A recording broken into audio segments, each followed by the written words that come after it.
You. What up? All right. We got another one from MrBallen. MrBallen. This is another top three stories that sound fake but are 100% true. Yeah. Yeah. I think all MrBallen stories, are unbelievable. You know what I'm saying? Or they sound fake, but are 100% true. So all his stories, the top three photos, top three videos, what I'm saying, the valley of the headless men. I mean, it's all unbelievable. It's all unbelievable. But yeah, let's check it out. Here we go. Sometimes the truth is stranger than fiction, and today we're going to look at 3 stories that demonstrate that. But before we get into those stories, if you're a fan of the strange, dark, and mysterious delivered in story format, then you've come to the right channel because that's all we do, and we upload 3, 4, even 5 times every week. So if that's of interest to you, please ask the like button if they'd like to play Mario Kart with you on your N64. When they say yes, have them come over and then force them to use the broken Mad Catz controller. Also, please subscribe to our channel and turn on all notifications Nintendo so you don't 64. miss any of our weekly uploads. All right, let's get into today's stories.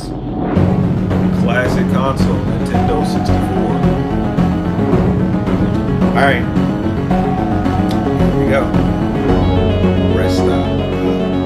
Nothing good. In October of Rest stop. 2002, Mark and his wife Kathy were on their way to a baby shower in Baltimore, Maryland that was being held for them by Kathy's family. It would be a 7-hour drive from their home in Ohio, so Mark and Kathy tried to get out the door as early as possible, but one thing led to another and they got a pretty late start. By midnight, they were only about an hour away from their final destination, but they both desperately needed a bathroom break. And so they pulled into a rest stop in Frederick County, Maryland, which is about an hour outside of Washington, D.C. The rest area parking lot was completely vacant except for one car, which was a dark blue late model 4-door sedan that was parked head in right in front of the bathroom. Mark and Kathy pulled into a spot that was a few over from the sedan. They got out, they walked up to the restroom. Mark was done first, so he waited outside of the women's restroom for his wife. As he waited, he turned around to face the sedan that initially, when he first pulled in the lot, he believed was empty. But now, as he's looking at it, he can clearly see there are 2 people in the front 2 seats. A middle-aged man who's sitting behind the steering wheel looking directly at Mark, and then next to this guy is a sleeping teenager. And immediately, Mark felt really creeped out by these 2 guys. I mean, they are in this random rest stop in the middle of the night. They're the only ones there, and this guy is just staring menacingly at Mark. And so Mark's doing his best not to be intimidated and to stand his ground and not act fazed by what's happening right in front of him. But in the back of his mind, he is just praying his wife comes out of that bathroom as soon as possible so they can get the heck out of here and away from these 2 creepy guys. Yeah. Finally, his wife did come out. He grabbed her by the hand and without any explanation, rushed them back to their car, hopped in, locked the doors, turned it on, and began backing out. And as he did, he looked over at the sedan and he saw the guy behind the steering wheel, the middle-aged guy, was looking over at Mark with that same menacing look on his face. Mark also noticed there was something odd about the sedan's trunk. There was a fist-size hole right above the license plate where you would normally put the key inside of. So the whole scene was just totally bizarre, and after Mark and Kathy sped out and were back on the highway, Mark explained to Kathy that there were actually 2 people inside of that sedan, and they really creeped him out, and that's why he had grabbed her and rushed them back into the car. And so she agreed that was pretty creepy, but by the time the couple got to the baby shower in Baltimore, they had completely forgotten about their experience at the rest stop. The baby shower went well, and before long, Mark and Kathy were back home in Ohio. About a week later, the couple was watching TV in their home when a breaking news bulletin came across, and it showed a reporter who was standing at the exact same rest stop that they had stopped in on the way to Baltimore in Frederick County, Maryland, and behind them was the same late model sedan that they had seen parked at that rest stop when they had pulled in. The headline of this special news bulletin was DC Snipers Caught. It would turn out that middle-aged man sitting in the driver's seat of the sedan staring at Mark was none other than John Allen Muhammad, and the guy next to him, the teenager who was sleeping, was Lee Boyd Malvo. These were the 2 men that were responsible for the highly coordinated 3-week-long attack that left 10 people dead in the Washington, D.C. area. The fist-sized hole that Mark saw on the back of their trunk was what they used to shoot through because it allowed them to stay concealed in the trunk while they were shooting. Mohammed and Malvo had been using that particular rest stop in Frederick County as a place to hide out in between their killings. When Mark and Kathy pulled in next to them, they were only halfway through their killing spree. Mark believes the only reason he and his wife were not targeted is because the killers most likely were trying to keep this rest stop off the radar because it was their hiding spot, and so they wouldn't have risked an attack there. Although, ironically, they would ultimately be caught in that rest stop. Mohammed was executed by lethal injection in 2009, and Malvo is serving a life sentence. They got caught at the same rest stop? Damn. In 1988, 35-year-old Ivan McGuire was an experienced skydiving instructor with over 700 jumps to his name. On April 5th of that year, he was working in North Carolina, and he was tasked with filming other instructors and their students after they jumped out of the plane. The way this worked is Ivan would go up in the plane with the instructor and their student, and Ivan would be the first to leap out of the plane. He would roll onto his back, and he would film upward towards the plane, and he would capture the student and instructor jumping out, and Ivan would continue to film them until they pulled their chutes, at which point he would pull his. Now, being 1988, the filming equipment that Ivan was using was much larger and more cumbersome than something you would use today. He had a voice-activated camera attached to his helmet, and then from there was a cord going to this big, heavy VHS deck that he kept in a backpack. But despite the nuisance of the equipment, Ivan went up with the first student and instructor and successfully filmed their jump. When he got back on the ground, Ivan went over to the riggers and he gave them his parachutes, they could pack it for him, and then Ivan went over to a bench and began fiddling with his camera equipment. It was clear he was frustrated with the way it was set up, and he was making all sorts of adjustments. When it was time for Ivan's second jump of the day with a new instructor and new student, he was so preoccupied with fiddling with his camera that he forgot to grab his parachute. And so he ran over to the plane and he's about to get on, and they say, "Hey, Ivan, you're not wearing a parachute." And he goes, "Oh my goodness, you're right." He runs back over, he gets his parachute, he loads back in the plane, he goes up to altitude, he jumps out, he films the instructor and student. It all goes great, he makes it to the ground, and his second jump is a success. And just like after the first jump of the day, Ivan takes off his parachute, he gives it to the riggers, and then he goes and sits down on a bench and continues to fidget and fiddle around with his camera equipment. When it was time for Ivan's third jump of the day with yet another new instructor and student, this time he grabbed his parachute, put all of his gear on, ran over to the plane, hopped on board, and he took off. Once they got up to their jumping altitude, which was 10,500 feet, Ivan turned on his camera, and the footage shows the instructor and the student kind of getting their gear together, sitting across from him in the plane. The jump master towards the front of the plane slides open the side door. Ivan, who's going to be the first one out, makes his way to the edge. He turns himself upside down, so he's sitting basically with his back outside of the plane. He makes sure the instructor and student are right on top of him, ready to jump out right afterwards. Once they're ready, Ivan falls out backwards and continues to film. You see the instructor and student jump out right afterwards. Ivan continues to film them as they go down. They're in free fall for a few seconds, and then you see the instructor and student pull their parachutes, at which time Ivan reaches back to pull his own, but he can't find it. For a few seconds he flails, and you can see his hands coming out in front of the camera, and he's trying to reach for his ripcord, and then he realizes what's happened. That parachute he grabbed before he loaded up in the plane was not a parachute. He grabbed his heavy backpack that had that big VHS deck in it, and when he put it on, he mistook it for the parachute. And so now, falling at terminal velocity with no way to stop himself, he begins yelling out, "Oh no, oh God, no!" He keeps reaching back as if he's just going to find this cord, but there's nothing there. And after a few agonizing seconds, you see the ground getting closer and closer and closer, and then it cuts out. Ivan's body was later found about a mile and a half outside of the drop zone in the woods. His camera and videotape were severely damaged, but they were able to splice it together, and that's why we know what happened in his final moments. An investigation into his death showed the pilot made the same mistake Ivan did. When he saw Ivan with that backpack on, he assumed it was a parachute. And so ultimately, Ivan's death was ruled an accident. Fair warning, if you look into this case, you will almost certainly come across the actual footage of Ivan's final jump. Those are horrible last words. In 1980, Bobby Shafran was on his way up to Sullivan County Community College, which is 2 hours outside of New York City, to begin his freshman year.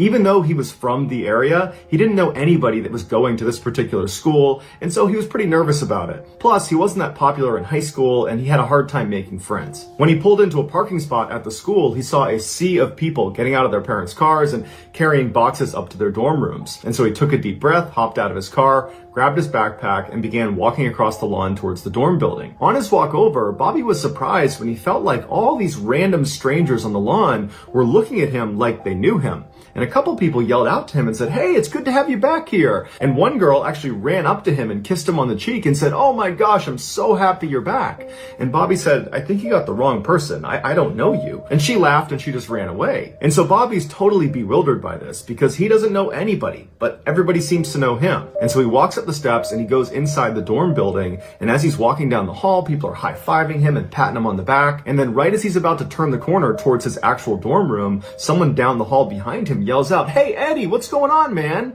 And Bobby knew whoever it was yelling at him. Because this whole situation had been so weird, he felt like this had to be a case of mistaken identity. And so Bobby turned around and he saw at the other end of the hall another student who he didn't know, clearly waving at him and yelling out, "Hey, Eddie, come here, what's going on, man?" And so Bobby walks up to him and says, "Hey, I'm not Eddie. I don't know what's going on, but everybody thinks I'm somebody that I'm not, but I'm not Eddie. Who's Eddie?" And the guy said, "Yeah, okay, Eddie, it's good to have you back here, man," and then walked off. And so Bobby's like, "What is going on here?" And so Bobby turns and he goes back up to his dorm room and he goes inside and he just shuts the door. And he's thinking, I just want to be left alone for a second because this is not right. This is not how a freshman who doesn't know anyone gets welcomed at any school or any place in the world. This is totally unusual. And just a couple of minutes after being inside of his dorm room, he hears a knock on the door. And Bobby's like, "Oh, great. Who is it now? Who is it that thinks I'm someone I'm not?" So he opens the door and there's another student who he doesn't know who's standing there. And this guy, his face just drains of color and he starts shaking when he sees Bobby. And they're both looking at each other like, what's going on here? And the student says to Bobby, "Were you adopted?" And Bobby said, "Yeah." And then the student said, "Is your birthday July 12th? And Bobby said, "Yeah."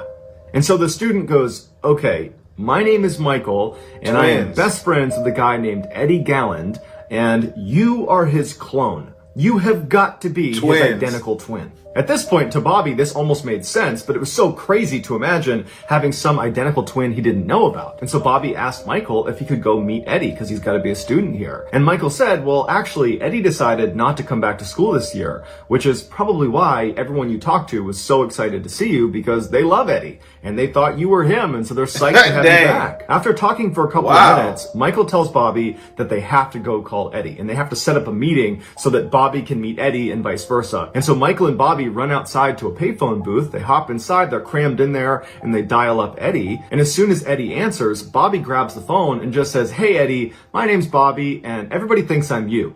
And then Eddie says, "Yeah, I've been getting a lot of calls about that too." And Bobby would later say that when he first heard Eddie's voice, he said it sounded like his own voice coming through the phone. And so ultimately, Eddie invited Bobby and Michael to come to his house so that Eddie and Bobby could see if it really was true that they were twins. And so Michael and Bobby hopped in Bobby's car and they sped 2 hours to Eddie's house. And when they got there, it was the middle of the night, and Eddie's house is the only house in this quiet suburb that has all the lights on. And so Michael and Bobby walk up the path towards the front door of Eddie's house, and right as Bobby is about to knock on the door, it flies open, and standing in front of Bobby is his exact clone. It's Eddie. And Eddie's looking back at Bobby and he can't believe what he's looking at. They are definitely identical twins and they both immediately saw that. Michael would say after Bobby and Eddie just stared at each other for about a minute, they just started laughing. It was like they were total strangers, but at the same time, they had this connection immediately. They knew they were related and they were laughing and they hugged and they just stared at each other. And Michael said anytime Bobby would tilt his head, Eddie would mimic it, and vice versa. It was like they were looking into a mirror. Shortly after, this story of these two long-lost brothers reconnecting found its way to Newsday, which was a prominent local newspaper in New York,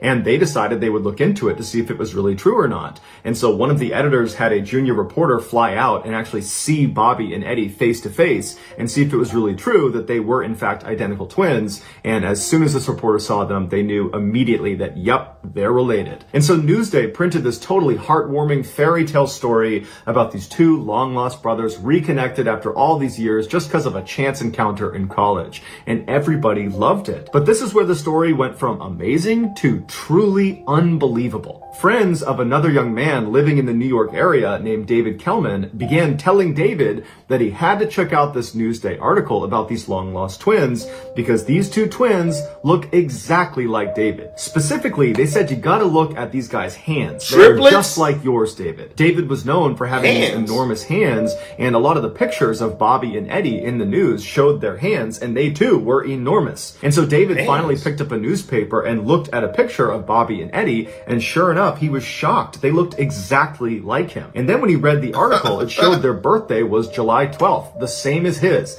and they were born at the same hospital he was born at. And so he's thinking, these are too many coincidences. They have to be my brothers. And so David called Eddie's home phone number, and Eddie's mother picked up, and she asked who was calling. And David said, "Hi, my name is David Kelman. I was born July 12th, 1961, and I'm looking at a newspaper article of two identical twins that look just like me, and one of them is your son. I think I'm the missing third twin." After hearing this, Eddie's mom apparently dropped the phone and yelled out, "They're coming out of the woodwork." So Eddie and Bobby went to David's house, and as soon as they walked in and saw David, they knew right away he was one of them. He was the third twin. And apparently, within minutes of meeting each other, they were wrestling and laughing hysterically on the ground. It was like, even though they were strangers, they somehow already knew each other and had an instant connection. David's family members that witnessed this first interaction said it was the most incredible thing they had ever seen, that it was just so wonderful to see these long-lost siblings finally reconnected after all these years. Shortly after David realized he was the third missing twin, Newsday did another story talking about how there was actually 3 missing twins that had all been reconnected. And once again, it was just this incredible Cinderella story, and now this story went all over the world. They were on the cover of every magazine, every newspaper, they were on every talk show, and everybody had the same question. What similarities did they discover? And they would say, well, we all wrestled in junior high school and high school. We all smoked the same cigarettes. We liked the same food. We had the same taste in women. And on talk shows, when they would answer these questions, it was immediately clear that they all shared the same mannerisms. And on the show, they would routinely interrupt each other and finish each other's sentences. It really was like they were the exact same person, despite having been raised completely separate from one another. The boys loved the attention they were getting. They had become international rock stars overnight, and all 3 of them were immediately so close. They were best friends right away. They moved into an apartment together. They went out partying. They met Madonna. It was just this incredible time in their lives. And so they weren't asking questions about why they had been separated in the first place. But their parents were asking a lot of questions because they had not been told by the adoption agency that the boy they were adopting actually had 2 identical siblings. They had no idea. So the boy's adoptive parents reached out to the adoption agency, which was Louise Wise Services. It's based in New York. Very prestigious. Basically, the most powerful and wealthy people in New York use this adoption agency if they're going to adopt. And so the parents reached out to them and asked for a meeting so they could get some answers as to why their kids had been separated. And so the parents go to New York. They go into this meeting room with the top brass of Louise Wise Services, and they say, did you separate our sons at birth on purpose? And one of the executives said, yes, we did, because it's really hard to place 3 children into one home. At which point, David's adoptive father lashed out and said, that's absolute BS. If you had told me he had 2 identical siblings, I would have taken all 3. But the agency stood by their decision and said that's the only reason it happened, and so sorry, that's all we can tell you.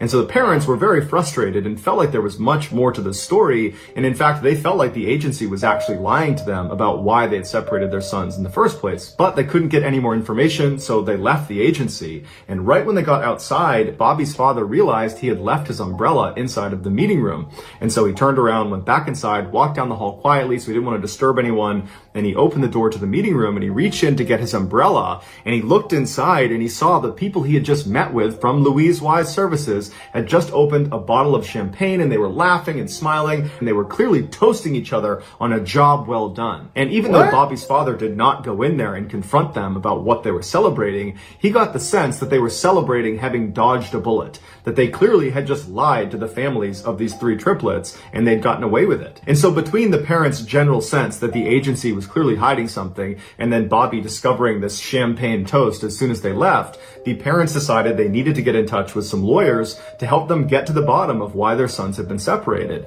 And so initially, a number of really prestigious law firms in New York were excited to take this case. But shortly after, they all contacted the families to say, well, actually, there's a conflict, and we can't do it anymore. And the parents believed this was because the adoption agency, Louise Wise Services, and some of their more prominent and powerful clients were pressuring the lawyers not to dig into this, that clearly there was some secret that they did not want uncovered. And so unfortunately, the parents hit a dead end and didn't know where else to turn to try to get more information. And so over time, they kind of just accepted that this is just the way it is. And as for their sons, they didn't really care that much because the way they looked at it, at least they had each other now. And so over the years, the boys continued to stay really close. They started families of their own and had lots of family get-togethers. It was just a really happy time in all of their lives. And at some point, the boys actually went into business together and opened their own restaurant in New York called Triplets. And the first year, it was extremely successful, did over $1 million in revenue. But in the second year, the brothers started to fight with each other about how to run the restaurant. And in many ways, this was their first major conflict. They hadn't grown up together. They had never really fought. And so now they're fighting over money and how to run the business. And it got really bad really quick, and they just could not come to any sort of compromise. And so at some point, Bobby left the business. He said, I don't want to do this with you guys anymore. And apparently his departure just completely ruined the dynamic of the three brothers. Eddie was the most affected by this fracture in their relationships. All he wanted was for his brothers to be really close and for their families to spend time together. And now all of that was in jeopardy. And so Eddie started showing signs of severe depression and was ultimately hospitalized for 3 weeks. And then shortly after getting out of the hospital, he took his own life. This was beyond devastating for the two brothers and the rest of their family. Around this time, a journalist named Lawrence Wright, who had always had a fascination with identical twins, found an obscure scientific article called Psychoanalytic Study of the Child. It detailed a New York-based study about identical twins that were intentionally separated at birth and then given to different adoptive families to be studied, although it wasn't clear what they were actually studying or why they needed identical twins to do this research. In this article, Lawrence discovered all the babies that had been used in the study came from the same adoption agency, the same one the triplets had come from, the Louise Wise Services in New York. Wow. And so Lawrence called Bobby and told him that based on this article, it seems like he and his brothers were used in a scientific study. Bobby and David were totally furious. They felt like they'd been treated like lab rats. They also wondered if their being separated at birth had a negative impact on their mental health, and that might have contributed to Eddie's depression and untimely death. Lawrence wound up writing an article about this twin study he had discovered, and after he published it, another set of twins found out they had been a part of the study and discovered themselves. These two women were also struggling with depression, furthering the idea that the study could have led to irreparable harm to their subjects' mental well-being. At this point, David and Robbie did not expect anybody to be held accountable for this study. Instead, they just hoped to find out why it was done and what they were testing for and what the results were. And so they began working with Lawrence to try to get those answers. They contacted Louise Wise Services, who did admit that yes, actually this was part of a study, but they didn't get any information about what the results were or why they did it. And so they did some digging and they discovered the guy in charge of the actual scientific study was this doctor named Peter Neubauer, who was this very well-known psychologist in New York. And so Lawrence managed to get an interview with this doctor, but the doctor basically said, I won't answer any of your questions and I won't give you any information about this study. And he never published his findings. Right before the doctor died in 2008, he made sure the entire study was put under seal inside of the Yale University archives so no one could access it until 2066, which has led many people to believe that the reason he set it so far out was to guarantee all of these subjects in this study would have died by the time it was made publicly available, protecting his own legacy and the people that were involved in this study. In the recent documentary called 3 Identical Strangers, Dr. Neubauer's personal assistant, a woman by the name of Natasha Josefowitz, she was interviewed and they asked her, can you shed any light on why this study was done? It was more on the periphery, but she was privy to what they were doing. And she said the point of the study was to finally put to bed whether it was nature or nurture that made the person who they ultimately become.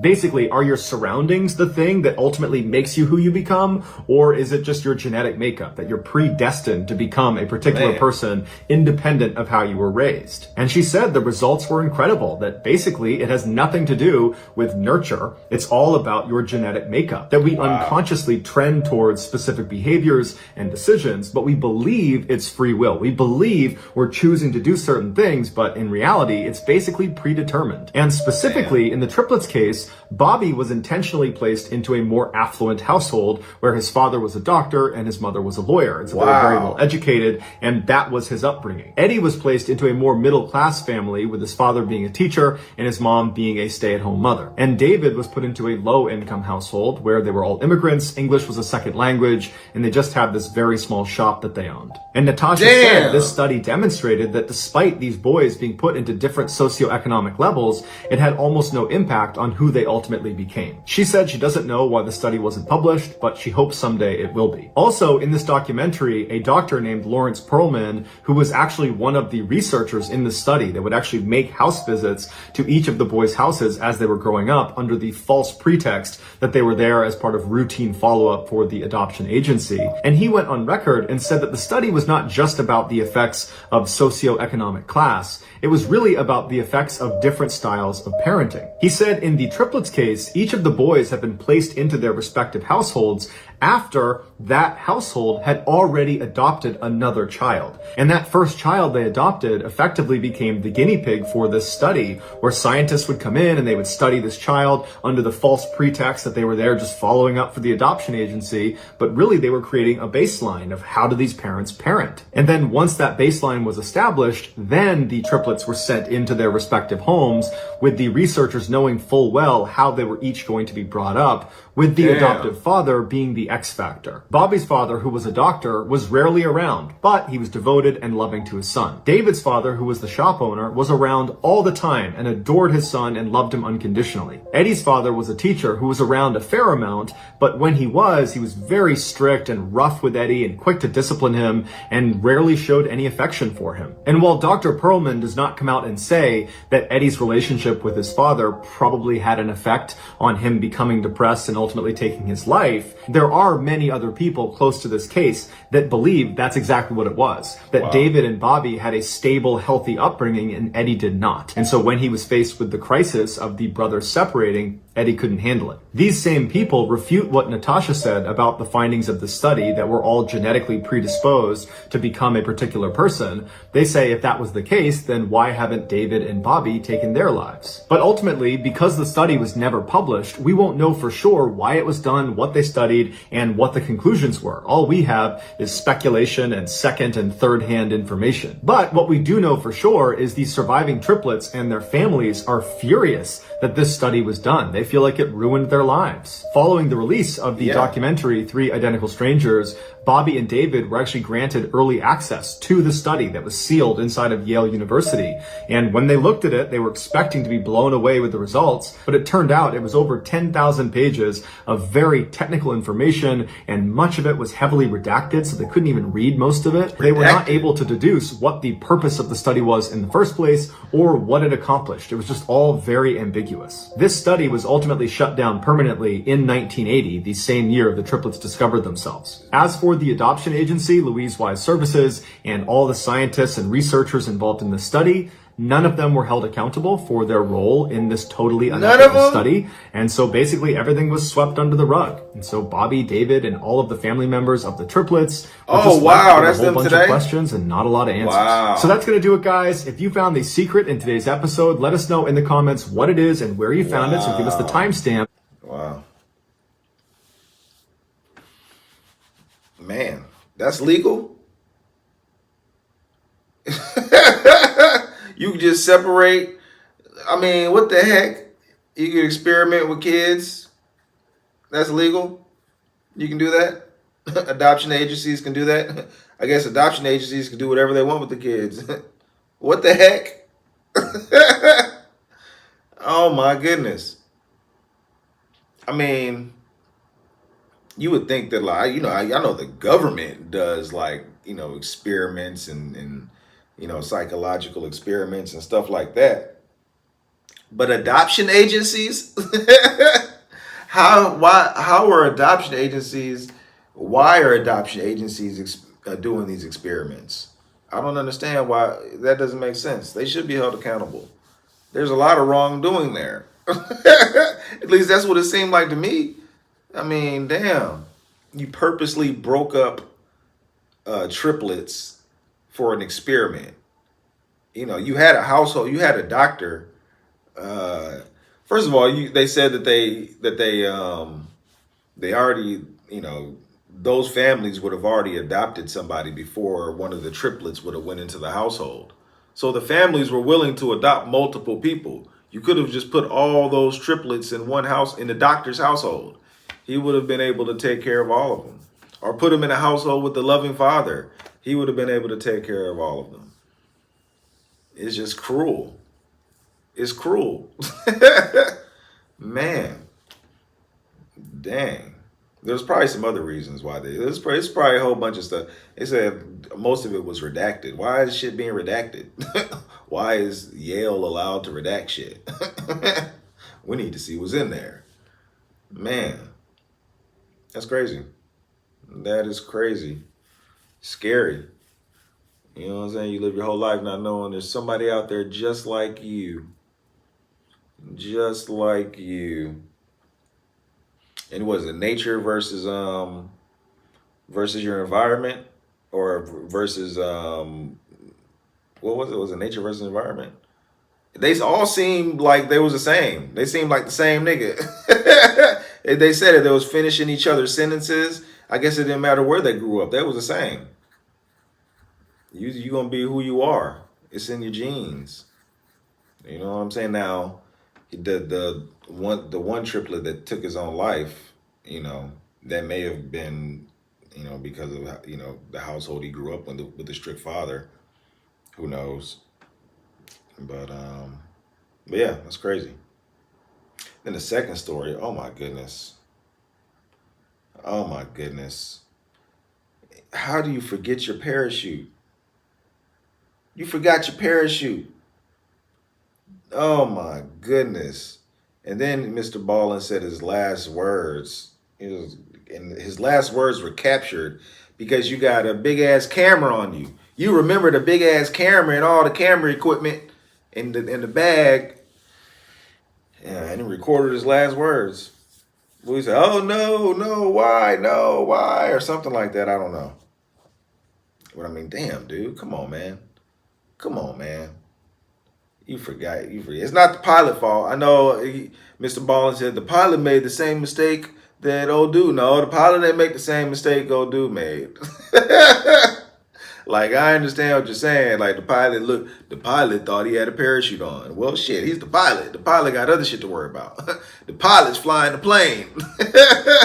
This nigga should know if you got a parachute on or not. He don't know if he got a new parachute, a different design parachute, different color parachute. The pilot not gonna be like, "Hey, you got a different parachute on today. What kind of parachute is that?" Oh, it's not. Oh shit, that's not a parachute. That's my bag. That's not gonna happen. You gotta, yeah, you got. Oh my goodness. And then the flight before, he forgot his parachute, and somebody had to remind him. Come on, man. Come on, bro. That's sad. That is sad, but you know, you got to, you know. Hopefully that taught somebody else. I ain't ever gonna forget my parachute. That's the last thing I'm forgetting if I'm going up in a plane, a parachute. nigga, that's the last thing that's the first thing I'm picking up and the last thing I'm gonna forget. Man. Then the first, or the DC snipers, yeah. The DC snipers. I remember that, you know what I'm saying? A little bit. I remember it on the news. But I mean, you know, I'm in Texas, it's in DC, but it was on the news a lot. It was on the news a lot. Was it a father and son? I think it was a father and son. And it was like, yeah, the hole in the back of the trunk. They was hiding in the back of the trunk and sniping people, like, I think like in like grocery store parking lots and just like in random places. But yeah, I mean, they didn't have the people that saw him in the rest stop ain't have to worry. I mean, they wasn't gonna snipe you at close range. I think that's all they wanted to do was, you know, use this, you know, snipe people. They wasn't about to just kidnap you or nothing. That's just evil. Them niggas was evil. I think did one of them get the death penalty? I think the dad got the death penalty. I believe. Man. Yeah. Yeah.